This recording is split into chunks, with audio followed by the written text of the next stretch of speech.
Je m'appelle Romain, j'ai 28 ans, et ce matin, je me suis réveillé dans un cauchemar.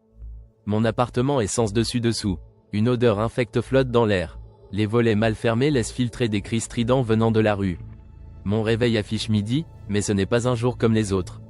Je suis livreur de nuit, alors les matinées calmes sont normales pour moi, mais ce silence, ce n'est pas le calme habituel. C'est lourd, oppressant. Je me remémore les infos que j'avais vues ces derniers jours, des rumeurs d'un virus, des troubles à l'étranger. Rien qui semblait m'affecter directement. Je n'y avais pas prêté attention, trop épuisé par mes tournées nocturnes. Ma mère m'avait pourtant appelé la veille, me disant de faire des réserves. J'avais ri en disant que ce genre de paranoïa n'était pas pour moi. Maintenant, je le regrette.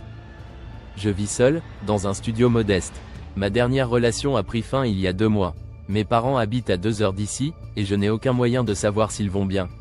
Damien, un ami de longue date, m'avait envoyé un message hier soir. Il mentionnait des attaques dans son quartier.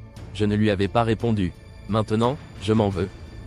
Je me poste sur mon balcon. En bas, dans la rue, des silhouettes vacillent. Leur démarche est étrange, lente, mais déterminée.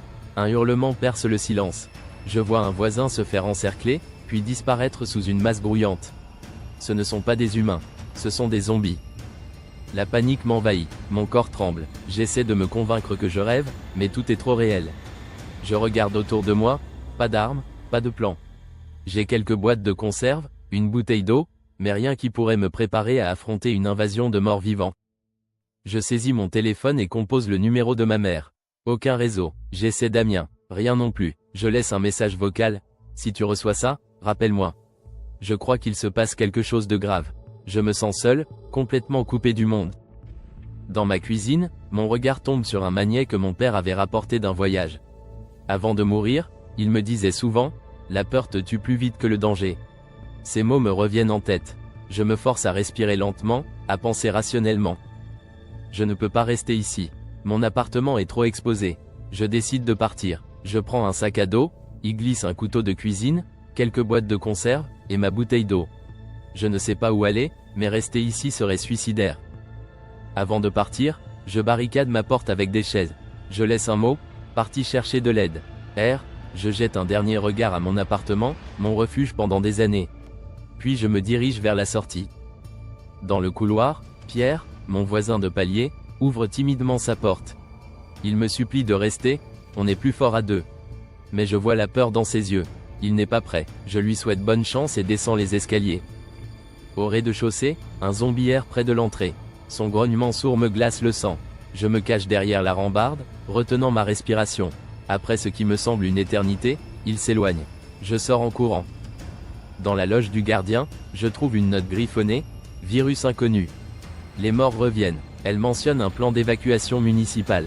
Mon cœur s'emballe. Il y a peut-être une chance de m'en sortir. Je comprends que les morts récents reviennent à la vie.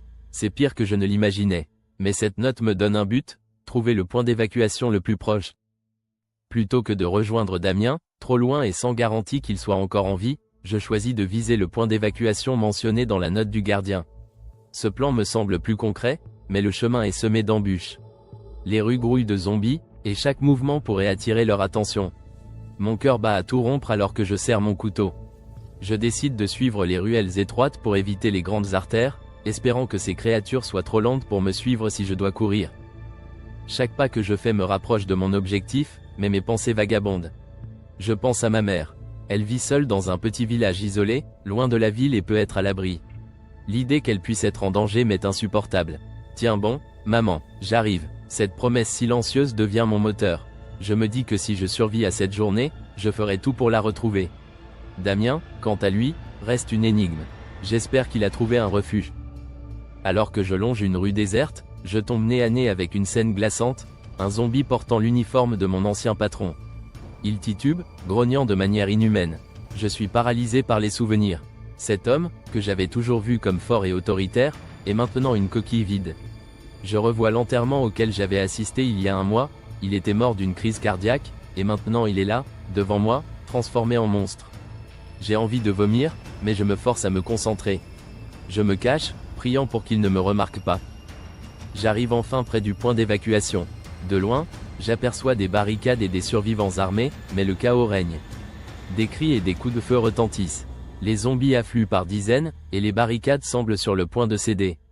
Je me cache derrière un muret pour observer. Mon plan s'effondre. Si cet endroit tombe, il ne restera plus rien pour nous sauver. Une partie de moi veut fuir, mais une autre refuse d'abandonner. Il faut que je trouve une solution. Avant que je ne puisse m'échapper, un groupe de zombies me repère. Leur grognement attire l'attention des autres. Je n'ai pas le choix, je dois me battre. Le premier s'approche, et je plante mon couteau dans son crâne, mais il faut un effort terrifiant pour le retirer. Un deuxième me fonce dessus. Je le repousse avec un coup de pied, mais il tombe sur moi. Ma sueur me pique les yeux, et je lutte comme un fou pour rester en vie. Un survivant sur une barricade me crie de courir vers un camion qui se prépare à partir. Je fonce, sautant à l'arrière alors que le véhicule démarre. Les zombies s'accrochent aux portières, mais le conducteur les secoue en zigzagant. Le camion quitte la zone, mais pas assez rapidement. Une explosion éclate derrière nous, et je suis projeté hors du véhicule. Je tombe lourdement sur le sol. Mes jambes me lancent de douleur, mais je suis vivant. Le camion continue sa route, m'abandonnant une fois de plus. La route devant moi est déserte, bordée de voitures abandonnées. Les cris s'estompent, remplacés par un silence pesant. Je suis de nouveau seul, mais pour l'instant, en vie. Je prends un moment pour respirer, réaliser ce qui vient de se passer. J'ai affronté des zombies, frôlé la mort, et pourtant, je suis toujours là. Je ne me sens plus comme le même homme qu'il y a quelques heures. J'étais un livreur de nuit, fatigué et ordinaire. Maintenant, je suis un survivant. Mon instinct est plus aiguisé, et ma peur est devenue une arme. J'ai changé, je suis prêt à affronter ce monde. Je réalise que je ne peux pas retourner en arrière. Damien, s'il est encore en vie, devra se débrouiller seul. Mon objectif est clair, rejoindre ma mère. Elle est tout ce qu'il me reste. Je fais un croquis rapide de la route que je dois prendre, basé sur mes souvenirs et les panneaux que j'ai aperçus en chemin. Je laisse derrière moi les ruines de la ville et tout ce qu'elle symbolisait. La route est longue et solitaire.